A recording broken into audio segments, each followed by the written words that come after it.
জুলাই সনদ বাস্তবায়ন ইস্যুতে আগের অবস্থানেই অনড় বিএনপি। সৃষ্ট রাজনৈতিক সংকট নিরসনে জামায়াত ইসলামীর আলোচনায় বসার আহ্বানকে সঠিক পন্থা বলে মনে করছে না দলটি।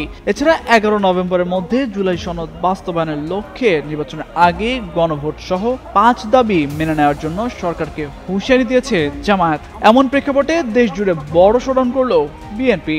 দলের নীতি নির্ধারকদের অভিমত সমস্যা সৃষ্টি করেছে সরকার এবং জাতীয় ঐক্যমত্য কমিশন মিলে। কারণ সনদ বাস্তবায়নে কমিশনের সুপারিশের সঙ্গে দলগুলোর ঐক্যমত্যের স্বাক্ষরিত সনদের মিল নেই। বিএনপির নোট অফ ডিসেন্ট সনদে লিপিবদ্ধ করার প্রতিশ্রুতি দেওয়া হলেও তা রাখা হয়নি। ফলে সরকারের পক্ষ থেকে দলগুলোকে আলোচনার মাধ্যমে সমঝোতায় আসার প্রস্তাব এক ধরনের তামাশা বলে মন্তব্য করেছেন তারা। স্কিন শুষ্ক রুক্ষ হয়ে যাবে বলে কি বাইরে যাবে না? জাস্ট 1 2 3 4 করো, স্কিনটাকে রিভাইভ করো। এ নিয়ে আলোচনার জন্য সরকার দলগুলোকে ডাকলে বিএনপি তাদের অবস্থান জোরালোভাবে তুলে ধরবে বলে জানান দলের হাইকমান্ড।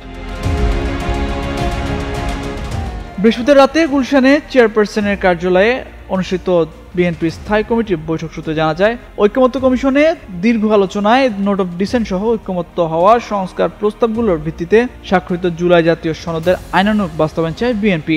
একই সঙ্গে যথাসময়ে আগামী জাতীয় নির্বাচন অনুষ্ঠানও চায়। এ লক্ষ্যে অন্তর্বর্তী সরকারকে আন্তরিক ও কার্যকর ব্যবস্থা গ্রহণ করতে হবে।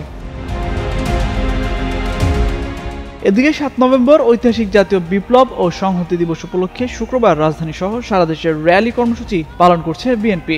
এই কর্মসূচি পালনের মধ্য দিয়ে বড় শোডাউন করে নির্বাচনের বার্তা দেওয়া হয়েছে বলে জানিয়েছেন দলটির একাধিক নেতা। তারা বলছেন, জামায়াত ইসলামী সহ 8 দল আগামী 11 নভেম্বর রাজধানীতে সমাবেশের ঘোষণা দিয়েছে। দলগুলোর 5 দফা দাবি না মানলে ওই দিন ঢাকার চিত্র ভিন্ন হতে পারে বলে হুমকি দিয়েছে। এদিন সারা দেশে বিএনপি শোডাউন করে রাজনৈতিক বার্তা দিতে চেয়েছে যে ষড়যন্ত্র করে কোনো লাভ নেই। দেশের মানুষ আগামী ফেব্রুয়ারিতে জাতীয় নির্বাচন চায়। একই সঙ্গে বিএনপির কর্মসূচির মধ্য দিয়ে নির্বাচনের কার্যক্রম আনুষ্ঠানিকভাবে শুরু করাও ছিল আরেকটি উদ্দেশ্য। শুক্রবার রাজধানীতে র্যালি পূর্ব সমাবেশে বিএনপি স্থায়ী কমিটির সদস্য মির্জা আব্বাস বলেন, অনেকেই সনদ নিয়ে লম্বা কথা বলছেন। বিএনপি সনদ মানতে চাইলেও অন্যরা একটা না একটা খুঁত ধরে নষ্ট করার চেষ্টা করছে।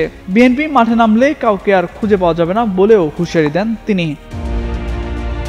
তামজিদ মির্জা, যুগান্তর নিউজ।